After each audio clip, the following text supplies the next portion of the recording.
Hello, and thank you for joining me for episode 8 of Hope is Kindled.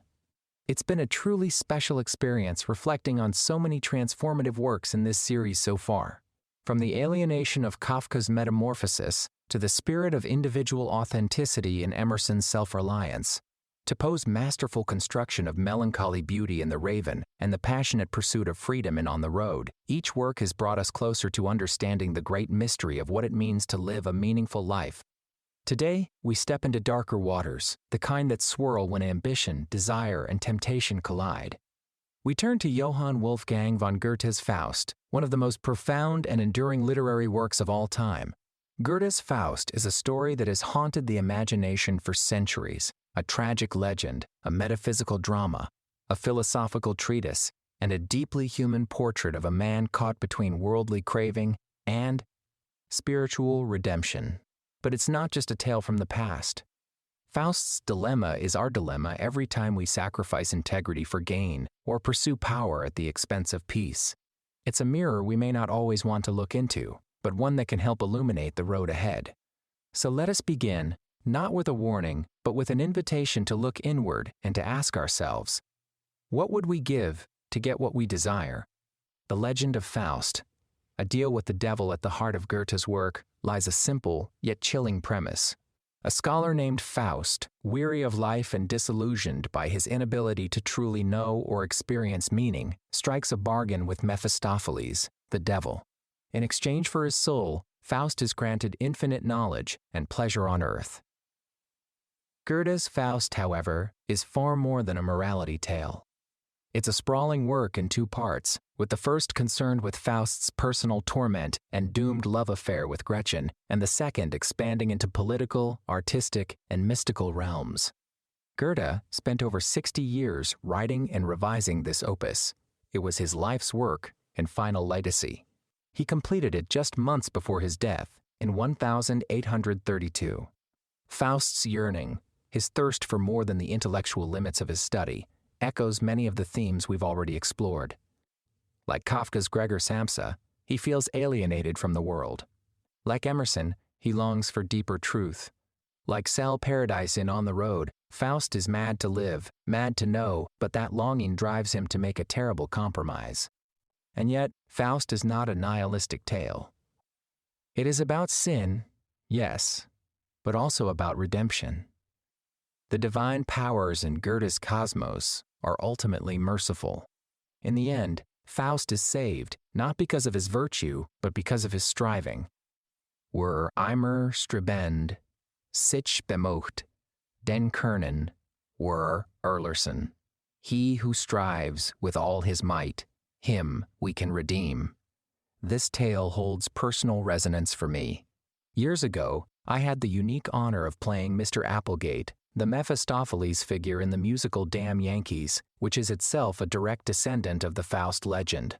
Damn Yankees reimagines the bargain in mid-century America. A man sells his soul to help his beloved Washington Senators beat the Yankees in baseball. Playing Applegate was like slipping into Mephistopheles' finely tailored shoes, charismatic, cunning, and absolutely seductive. The audience always smiled at his jokes, just as they leaned in, uneasily, to his sinister promises. It's one thing to read about temptation, it's another to portray it. That role taught me something I never forgot. The devil is rarely scary. He's charming. He's helpful. He's witty. He gives you exactly what you want, until he takes everything. And that's the core lesson of Faust, Damn Yankees, and every story in this long tradition. The devil gives you your dream, but you'll wish you had dreamed smaller. Playing the devil taught me something deeply human. Evil doesn't always come in terrifying guises. Sometimes it shows up with charm, humor, and impeccable timing. It offers shortcuts. It flatters your ego. And most dangerously, it makes you believe that the consequences don't apply to you. I've never forgotten that role, or the realization that temptation often arrives wearing your own hopes like a disguise. Why does Faust matter to us today? Because temptation isn't always supernatural. It's the job we hate but stay in for status. It's the shortcut we take when we know we shouldn't. It's every time we trade what is right for what is easy. What makes Faust's story eternally relevant is that every generation faces its own Mephistopheles. Sometimes it's the voice telling you to compromise your values for success. Sometimes it's the whisper that says you're not enough unless you acquire more, prove more, be more. We are so often hungering for more, convinced we deserve it, and sometimes blind to what it costs. We live in a world of quick fixes and instant gratification. Social media offers the illusion of fame. Consumer culture equates possessions with identity. In such a climate, the Faustian bargain is everywhere. And yet Goethe's message remains clear. Striving is essential, but without love, humility, and compassion, that striving can become self-destruction. Compared to earlier episodes where Richard Feynman celebrated the joy of not knowing, of learning for learning's sake, where Dr. Joseph Murphy reminded us that the power of our subconscious mind is not found through shortcuts, but through deep belief and positive action. Emerson, whose self-reliance and how being true to oneself was a radical act of integrity. And from On the Road, where we learned that the journey, not the destination, is where meaning lies. Faust shows the danger of worshiping the destination so blindly that we forget the cost of the trip. Faust is the cloaked shadow of that lesson. What happens when we're untrue to ourselves? When we abandon our values for gain? Feynman, in The Pleasure of Finding Things Out, celebrated doubt and learning for their own sake and ever for power. He reminds us to ask questions and be humble before nature. Faust reminds us of what happens when we seek mastery over knowledge instead of communion with it. Faust's tragedy is that he forgets these truths, and it nearly costs him his soul. Faust's story isn't confined to dusty shelves of classic literature. It lives on vibrantly in film, theater, and pop culture. The cinematic world has returned to the Faustian theme again and again, exploring how easily human beings might trade their souls for fleeting power, beauty, success, or meaning. As mentioned, Damn Yankees brings Faust into the world of baseball, but with a twist of redemption. Breaking Bad, the television series, is arguably a modern Faustian tale, a man seeking control and legacy, pulled down by his own unchecked ambition. Even the picture of Dorian Gray, which we discussed in our reflections on the road, carries Faustian DNA. Dorian trades his soul for eternal youth and beauty, guided by a cynical Mephistophelian figure, Lord Henry. Just as Sal Paradise is mesmerized by Dean Moriarty and Basil by Dorian, Faust too is ensnared by a charm that ultimately burns those who get too close. One of the most compelling modern takes is the 1986 film Crossroads, starring Ralph Macchio. Loosely based on the mythic story of blues guitarist Robert Johnson, who was said to have sold his soul to the devil at a crossroads in exchange for supernatural talent, the film blends the Faustian motif with Cass. American music folklore. Macchio's character seeks musical greatness and confronts a devil figure, played by Joe Seneca, echoing Mephistopheles' sly charm. In the climactic guitar duel, he must defeat the devil's champion to win back his soul. It's an updated, electrifying metaphor for temptation and redemption and a perfect modern echo of Goethe's timeless conflict. Other significant films where we see Faustian themes include The Devil and Daniel Webster, The Dazzled, and The Devil's Advocate, among so many others.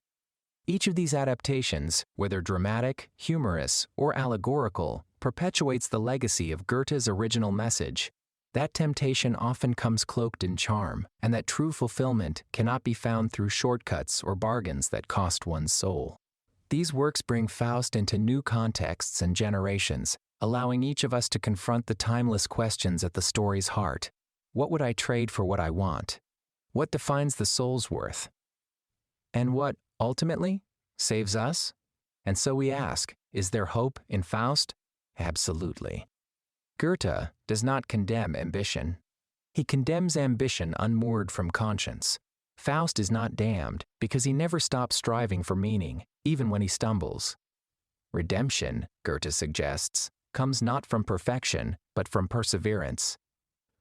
The famous line translates, "He who ever strives, him can we redeem." This reference from the text offers a glimmer of grace. Redemption is not in the fall, but in the struggle to rise again. Goethe's Faust is more than a tale of temptation. It's a mirror held up to our deepest desires. It asks, what would you give for fulfillment? For love? For glory? It warns us not to give too much. And yet, it also teaches that so long as we strive, hope is not lost. That even the damned can reach toward the light. The road is long, and temptation is real, but so is redemption. This episode has marked a turning point in our series, from discovery and inspiration to deeper, sometimes darker truths. The next few episodes will continue this descent into complexity. We'll examine Heart of Darkness, Beyond Good and Evil, and the picture of Dorian Gray, each confronting the shadow sides of human nature. Each entry is a reminder not to lose heart. Hope is kindled not only in joy, but in truth. In knowing ourselves better, we find the light that endures. Next time, in particular, we step off the hospital ward and into the jungle. We'll journey up the Congo River in Joseph Conrad's haunting novella, Heart of Darkness, a tale of colonialism, madness, and the terrible things that happen when men go unchecked into the wilderness or into their own brand. Hearts. It's not an easy book. It's murky. It's challenging. It's unsettling.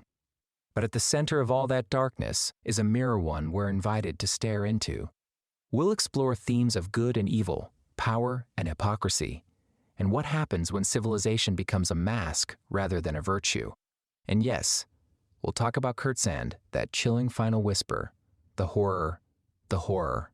And speaking of horror, don't worry, we will lighten it up with a little humor.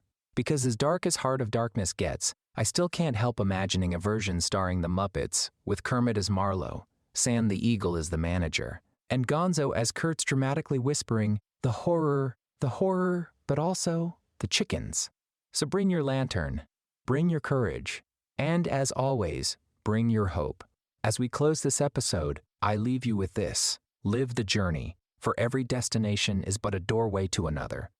That old Eternian Sion quoted in Masters of the Universes, one of my favorite quotes of all time. It reminds me that no final moment defines us.